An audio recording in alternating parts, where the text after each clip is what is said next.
OpenAI vient d'annoncer la fermeture surprise de la plateforme vidéo Sora et Disney est tellement deg qu'ils reviennent sur leur promesse d'investir $1 milliard dans le bousin. Tout ça n'a absolument rien à voir avec ce qu'on va se dire aujourd'hui. Mais qu'est-ce que c'est bon.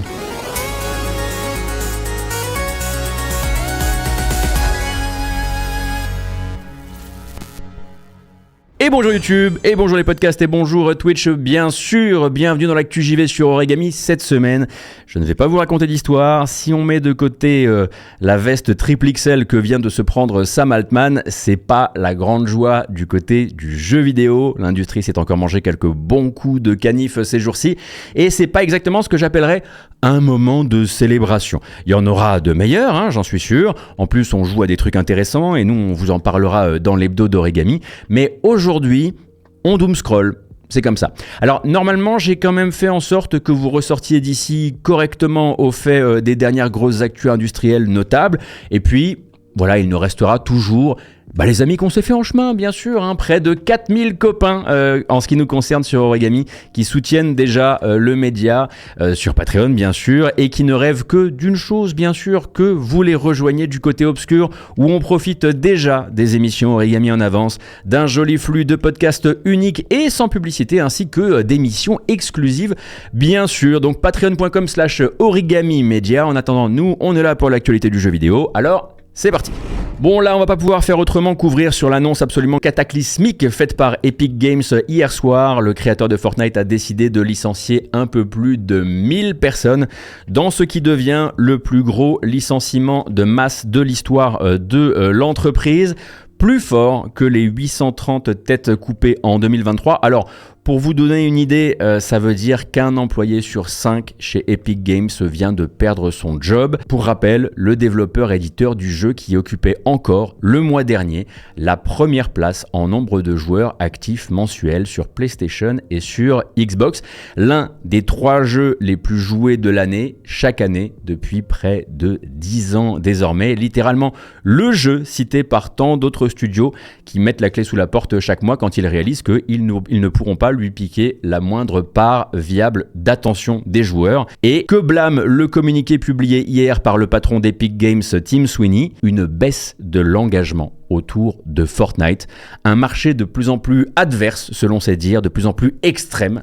Alors, bonjour Tim Sweeney, une question de ce merveilleux petit média indépendant qui s'appelle Origami. Est-ce que vous avez bu l'eau des pâtes ? C'est littéralement ton entreprise, le marché adverse, le fameux croque-mitaine, c'est toi, tu possèdes et distribues également, pour rappel, Unreal Engine, l'un des moteurs de jeux commerciaux les plus prisés au monde. Tu t'es auto-exclu du premier store mobile pour te déguiser en chevalier blanc, t'as cramé des montagnes de billets dans des procès, dans des appels, dans des contre-appels versus Apple et Google, mais Epic Games licencie 1 millier de personnes parce que la boîte dépense plus qu'elle ne rentre et ce serait a priori la faute des autres. J'ai l'impression qu'il y a un petit problème de skill en haut de l'organigramme de l'entreprise. Il n'y a que moi, je sais pas.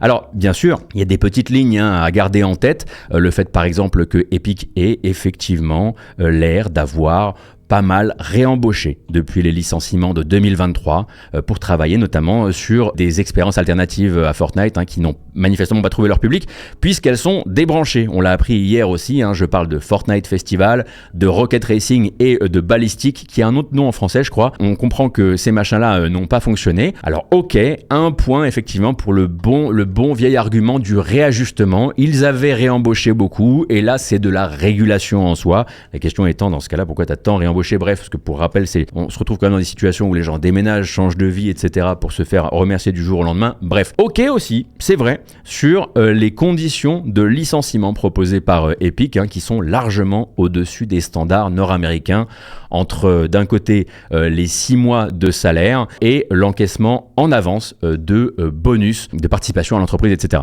Pour le reste, pardon, mais on est où exactement là ? Il reste quoi de solide dans le jeu vidéo quand Epic peut une semaine augmenter le prix des V-Bucks, et je cite à l'époque, pour protéger la capacité de nos développeurs à construire des expériences que vous aimerez, puis revenir 10 jours plus tard, virer 20% de son effectif, débrancher tout ce qui n'est pas le vrai Fortnite et nous expliquer dans un blog post signé par un milliardaire que c'est périlleux là-haut, sur le toit du monde. Cette illusion de croissance infinie, elle est non seulement dangereuse pour les gens qui bossent sous les ordres de mecs comme Sweeney, mais ça va avoir en outre des répercussions dans toute l'industrie. C'est le canari supposé prévenir les mineurs du coup de grisou. Et là, en l'occurrence, les mineurs, c'est plutôt des financiers du jeu vidéo. Sauf que ce canari-là, il est en or massif et qu'il a rapporté, pour rappel, 6 milliards de dollars de revenus l'an dernier. Donc aujourd'hui, qu'est-ce qui va se passer? Aujourd'hui, on va se retrouver avec plein de réunions provoquées par des financiers du jeu vidéo qui sont en contrat avec des jeux qui pourraient être associés en idée même lointaine un temps soit peu à Fortnite, soit parce que c'est du TPS multijoueur, soit parce que c'est censé aller chasser sur ces terres, sur tel ou tel truc, sur un aspect créatif ou que sais-je encore. Et à qui on va dire, vous voyez bien, regardez Fortnite, là, ils sont obligés d'augmenter les prix pour payer les factures, ils sont obligés de licencier 20% de leur effectif. Vous voyez bien que vous n'avez rien à faire dans ce milieu-là, alors ce qu'on va faire, c'est qu'on va débrancher maintenant, en fait. C'est sûr que ça va faire boule de neige sur le reste de l'industrie, parce que la mimétique, on l'a vu, c'est comme ça que ça fonctionne. Quand les grands du jeu vidéo, notamment les consoliers, après la bulle Covid, ont décrété une crise, c'est devenu une crise pour tout le monde, et c'est devenu une crise autoréalisatrice. Donc, ce qu'on voit aujourd'hui, hier, c'est pas uniquement ok, Tim Sweeney trouve que la ligne ne monte plus suffisamment vite, suffisamment fort, mais c'est un vrai signal dont on risque de mesurer les mauvais résultats, en tout cas les mauvaises retombées dans les temps à venir. Pour finir, histoire d'être encore un petit peu plus énervé contre Epic, la petite info bonus, c'est que cette purge, parce qu'on peut parler de purge quand même chez Epic Games, eh bien elle entraîne de manière aussi curieuse qu'inexpliquée, en tout cas pour le moment, j'ai pas la réponse, le retrait de la vente sur toutes les plateformes de 2 jeux indés que moi j'aimais beaucoup, Horizon Chase et Horizon Chase Turbo. Ce sont des jeux de bagnole arcade, et en fait les devs de ces jeux avaient été rachetés par Epic en 2023, et pour une raison qui échappe à tout le monde, le studio a annoncé hier que en fait il ne resterait bientôt plus en distribution, notamment sur Epic Game Store, que Horizon Chase 2, mais que Chase et Turbo allaient tout simplement disparaître. C'est-à-dire que vous pourrez les retélécharger si vous les possédez, mais sinon en fait les jeux vont disparaître. Alors qu'est-ce qui s'est passé entre ces deux entreprises au moment du rachat? Qu'est-ce qu'il y avait dans les contrats qui fait que? C'est inexplicable pour moi, mais en tout cas on a appris ça hier. Est-ce que vous en voulez encore un peu? J'en ai encore un peu, ça tombe bien. Fortnite vient d'accueillir une skin promo pour un petit phénomène indépendant multijoueur qui s'appelle Peak. Est-ce que vous savez combien coûte Peak sur Steam? Le jeu intégral Peak, auquel vous pouvez jouer à 4 joueurs et vous fendre la poire toute la nuit. Ça coûte 8$. Une skin vendue sur Fortnite, donc hommage à Peak, aux alentours de 20$. C'est-à-dire que la skin hommage à Peak dans Fortnite, elle coûte quasiment 3 fois le prix du jeu.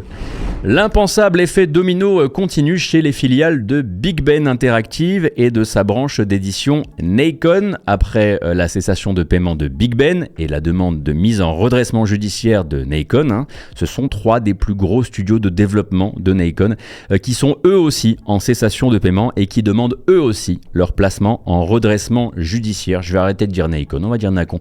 On parle donc ici de Cyanide qui vient de sortir Styx Blades of Greed, dont vous en avez parlé, de Spiders également qui vient de sortir Gridfall 2 et de KT Racing, anciennement Kiloton, on va les appeler Kiloton, spécialiste, vous le savez probablement, du jeu de course, longtemps aux manettes sur la série WRC, avant qu'elle ne parte chez Electronic Arts et qu'elle ne revienne chez Nacon, mais pas chez Kiloton, on y reviendra. Alors techniquement, ce sont même 4 studios de développement qui sont touchés puisque Cyanide a sa propre filiale à Bordeaux qui s'appelle Big Bad Wolf. C'est un studio qui a fait The Council, qui a fait Vampire la Mascarade Swan Song et qui sont en train de terminer le développement de Cthulhu The Cosmic Abyss qui doit sortir dans 3 semaines. Et donc Nacon a confirmé lundi soir l'info que nous on avait publiée et ils ont ajouté au communiqué une autre entreprise, manifestement elle aussi prise dans la brochette. Il s'agit de Nacon Tech, une filiale qui est spécialisée dans les services de motion capture. Alors, si vous vous demandez s'il s'agit d'une extraordinaire coïncidence ou d'une résultante directe de la cessation de paiement de Nacon, absolument pas une coïncidence. Mais d'abord, c'est quoi un redressement judiciaire? Déjà, c'est pas une liquidation judiciaire et ça diffère sur un point bien précis. Le but de cette procédure-là, c'est d'immobiliser les créances pour protéger l'entreprise et son activité dans le futur, le temps pour elle de se redresser C'est une procédure qui est confiée à un administrateur du tribunal de commerce qui travaille ensuite de concert avec les patrons de l'entreprise et éventuellement avec d'autres acteurs concernés, parfois même avec des représentants du personnel. Et ce qui peut aboutir, en termes de consultation, à plein de choses. Un redressement des finances par un certain nombre de mesures prises, un changement de gouvernance de l'entreprise, la revente d'actifs, la revente de certaines parties de l'entreprise également, évidemment des licenciements aussi, et parfois, souvent malheureusement, une liquidation judiciaire, donc la revente de tout et une fermeture. C'est pas toujours immédiat, attention, le redressement judiciaire. On essaie effectivement de le faire durer le moins longtemps possible dans la mesure où les assurances protègent les salaires pendant un temps très limité, mais le redressement judiciaire en lui-même, il peut durer jusqu'à 10 ans. Vous avez 10 ans pour rembourser vos créanciers, donc parfois ça peut prendre la forme de plans long terme. En revanche, si le terme redressement fait si froid dans le dos aux gens qui sont déjà passés par là, c'est aussi parce que 70% des redressements finissent en liquidation judiciaire. Mais pour l'instant, ce n'est pas de ça qu'on parle. Après, il y a plein de petites lignes assez intéressantes si vous avez envie d'entamer une carrière de complotiste amateur, comme le fait que, par exemple, en cas de licenciement, dans le cadre d'un redressement, les indemnités sont, je crois en tout cas, calées sur plutôt les minimums légaux. Licencier par le biais d'un redressement, c'est paradoxalement moins coûteux pour une entreprise que par exemple un plan de sauvegarde de l'emploi qui va impliquer des négociations avec les représentations du personnel et ainsi de suite, comme vous avez pu le voir par exemple autour de Dontnod. Autre petite ligne intéressante autour de tout ça, qu'importe leur région d'implantation, eh bien les studios dont je viens de vous parler ont toutes demandé à être mises en redressement judiciaire auprès du même tribunal de commerce à l'Esquin ou l'Esquin dans le Nord, je ne sais jamais comment on le prononce, donc c'est déjà celui qui s'occupe de Nacon. Je ne sais pas ce que ça peut vouloir dire de la situation, mais pour un groupe au sein duquel les syndicats ont plusieurs fois dénoncé la très forte mainmise interne du groupe sur les studios, au point parfois d'effacer complètement les directions de studios et d'empêcher le dialogue social au niveau local, effectivement, les voir indépendamment de l'endroit où ils sont implantés, tous faire la même demande au même tribunal, comme une espèce de grand batch dans lequel au final l'objectif pourrait être avant tout de sauver l'éditeur. Moi, je trouve ça en tout cas intéressant de le noter. Donc, comme je le disais tout à l'heure, ce n'est absolument pas une coïncidence. Et pour ça, il faut comprendre le fonctionnement financier du groupe Nacon qui a pris l'habitude de procéder régulièrement. Accrochez-vous parce c'est très courant. Mais si vous n'êtes pas rompu à ce genre de truc, ça va vous faire tout drôle. Nacon a pris l'habitude de procéder assez régulièrement à des aspirations de trésorerie par l'intermédiaire d'une mécanique financière qu'on pourrait appeler des remontées de dividendes. C'est un de ces noms. C'est-à-dire que les trésoreries des filiales que tu désignes, c'est pas automatique et ça ne concerne pas toutes les entreprises, elles peuvent remonter vers toi. C'est une sorte de ruissellement inverse. Elles peuvent remonter vers la trésorerie du groupe Nacon. Et dans le cas de certains studios du groupe, eh bien, parfois au point de se retrouver sans trésorerie solide ou presque, parfois même dans le négatif, donc sans aucune autonomie financière, complètement dépendante de tes apports. Ces apports, eh bien, Nacon va venir les indexer sur des moments importants de développement. Quand il donne un feu vert à un projet au sein d'un studio, il y a de la thune qui rentre. Certains passages de paliers de production, ce qu'on appelle les milestones ou ce genre de choses, et ainsi de suite. Mais du coup, si toi, tout en haut, tu te fais lâcher par tes banques, disons, au hasard, à hauteur de 43 millions de dettes que tu ne parviens pas à refinancer, eh bien, ça fait littéralement effet domino.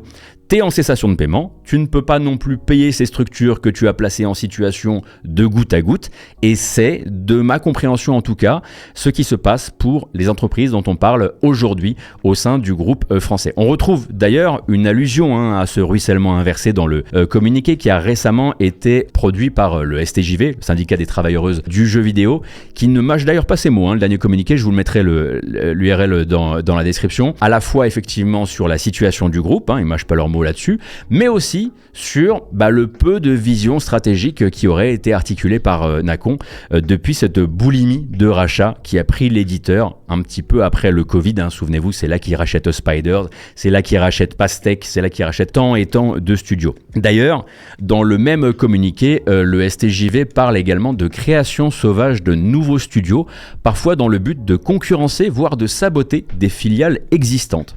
Alors, de ce côté-là, je n'ai aucune certitude.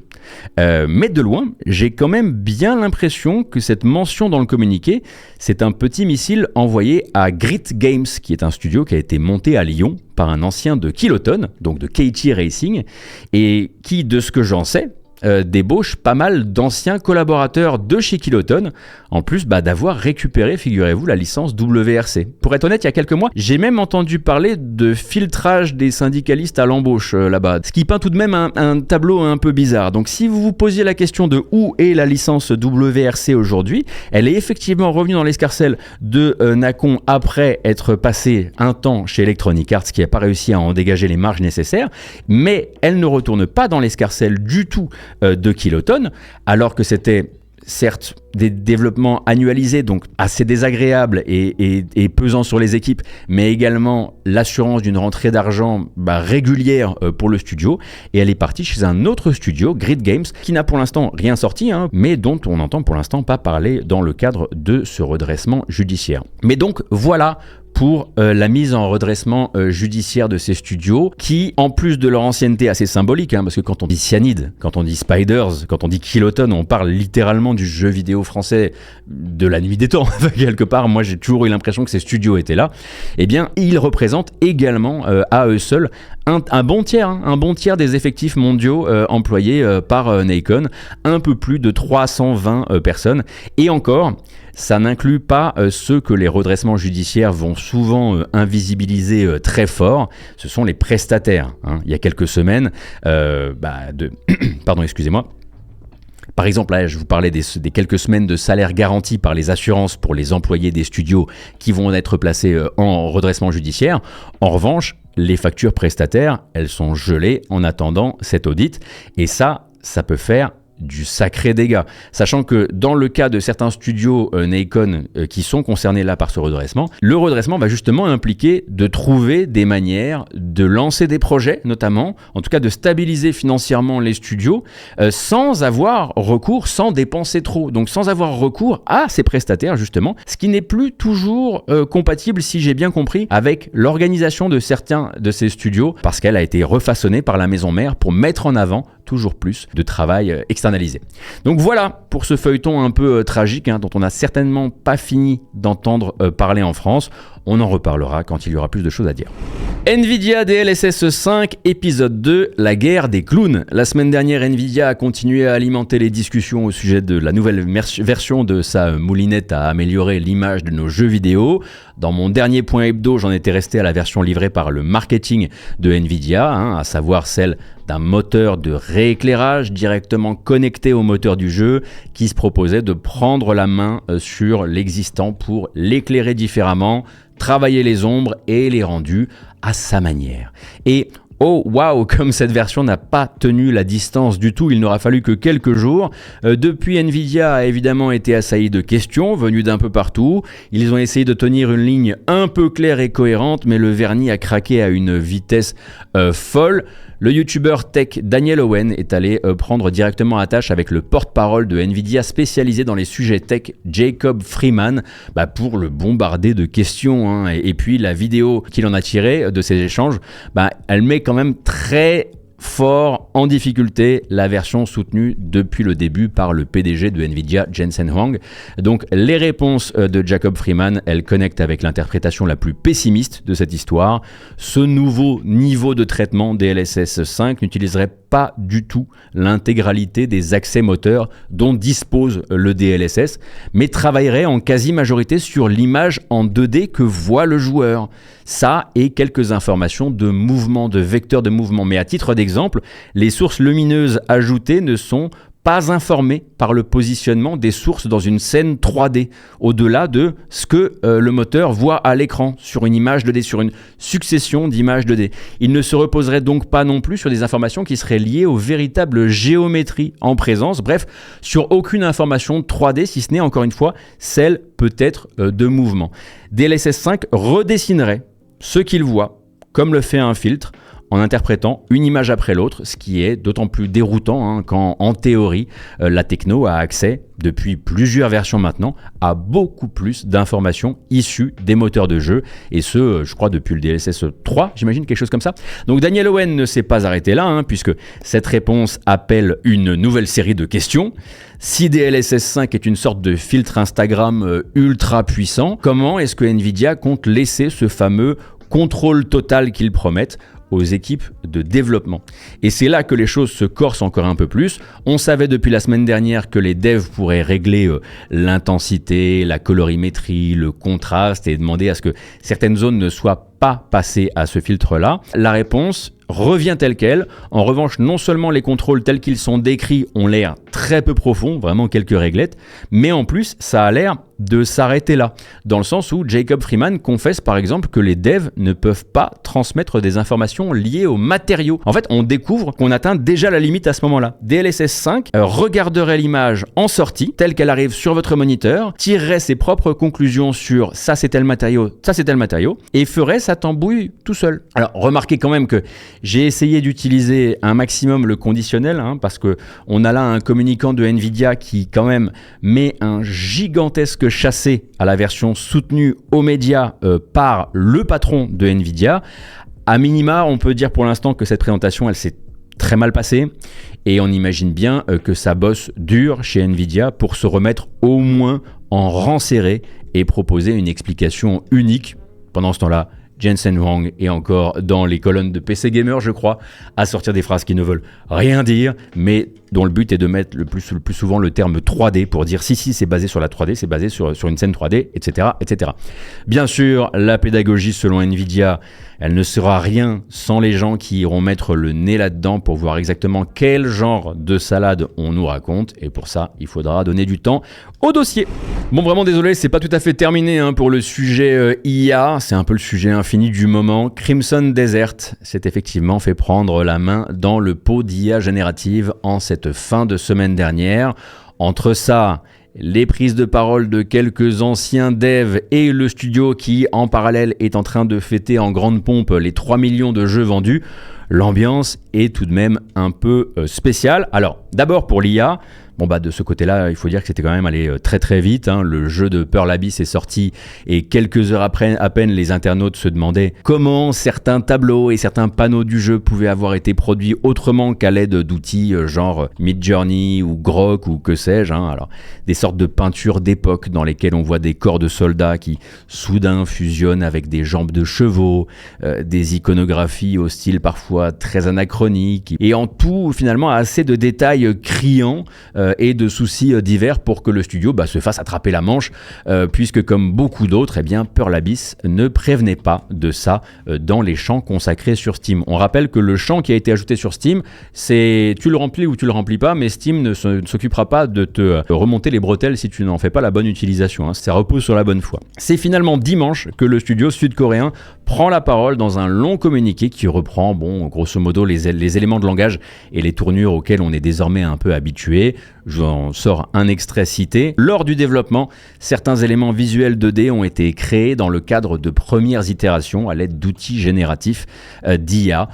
Cependant, notre intention a toujours été de remplacer ces éléments après la finalisation et la validation par nos équipes artistiques, donc pour ajouter de nouveaux éléments qu'ils appelleraient, s'ils avaient été remplacés bien sûr, conformes à leurs standards de qualité et à leur direction artistique.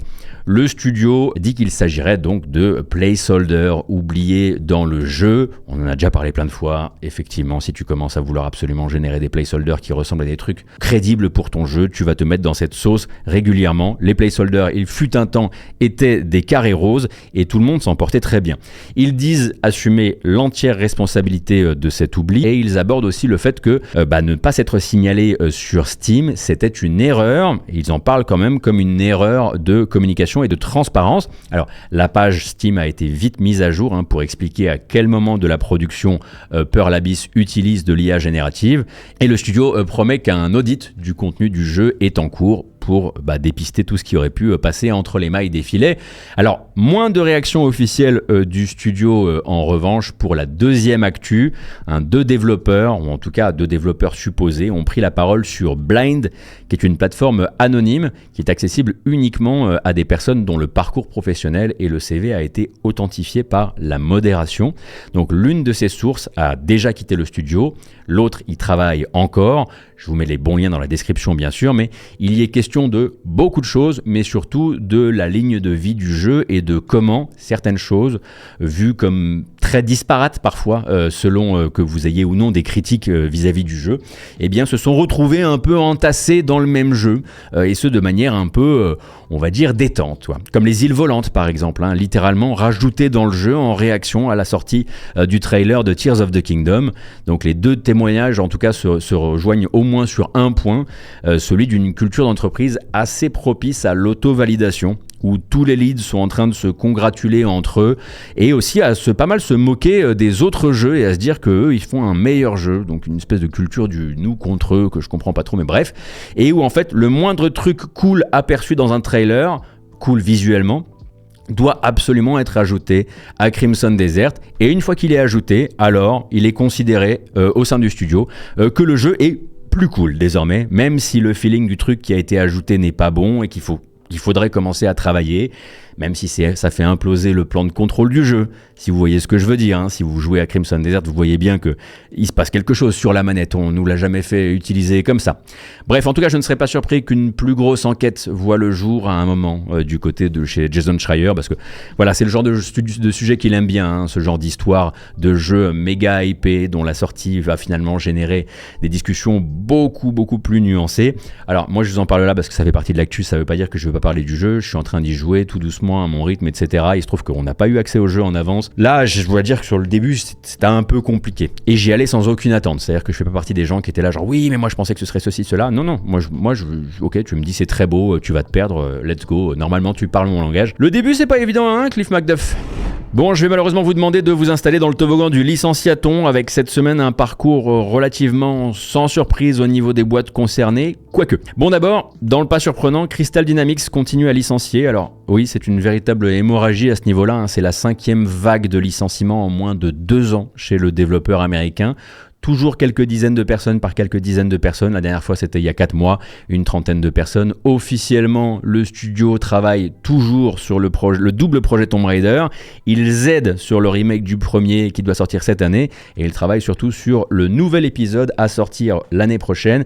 Et ce sont encore une vingtaine de personnes qui ont été licenciées très récemment. Officiellement, c'est toujours le seul et unique projet de jeu vidéo qu'Amazon Games compte ne pas jeter au feu, ce nouvel épisode de Tomb Raider. Mais bon, les plans peuvent changer. Quoi qu'il arrive, les difficultés du studio, elles avaient déjà commencé avant ça, lors de son rachat par Embracer, bien sûr. Et puis l'annulation l'été dernier par Microsoft de la grosse commande qui était Perfect Dark. L'annulation a vraiment précipité le studio dans une spirale de dégraissage pour garder la tête hors de l'eau. Et maintenant, ça fait presque partie de l'hygiène de survie du studio. Donc voilà, on va espérer qu'il tienne le coup et qu'il puisse se relever un jour.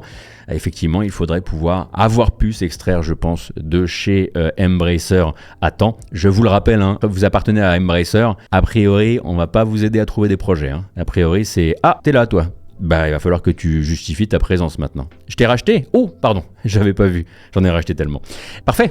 Maintenant, on quitte la Californie, direction la Caroline du Nord, où Ubisoft vient d'annoncer un vrai petit massacre. Pour le coup, le studio Red Storm Entertainment, racheté par Ubisoft il y a maintenant 26 ans, licencie un peu plus de 100 personnes, 105 personnes en l'occurrence, selon les informations de GamesIndustry.biz, ce qui représenterait, selon les informations disponibles sur LinkedIn, quelque chose comme 75% de l'effectif ou 70% de l'effectif. Alors à ce niveau-là, ce n'est certes pas une fermeture en bonne et due forme, mais c'est bel et bien un véritable démembrement. Red Storm n'aura plus droit à ses propres développements et va se contenter d'un statut de soutien au reste du groupe Ubisoft et des studios Ubisoft sur des sujets techniques liés au moteur Snowdrop, mais aussi sur de l'infrastructure technique, enfin de l'infrastructure informatique, ainsi que de la relation clientèle. Pour rappel, Red Storm, c'était le studio Tom Clancy, cofondé par le romancier en 96,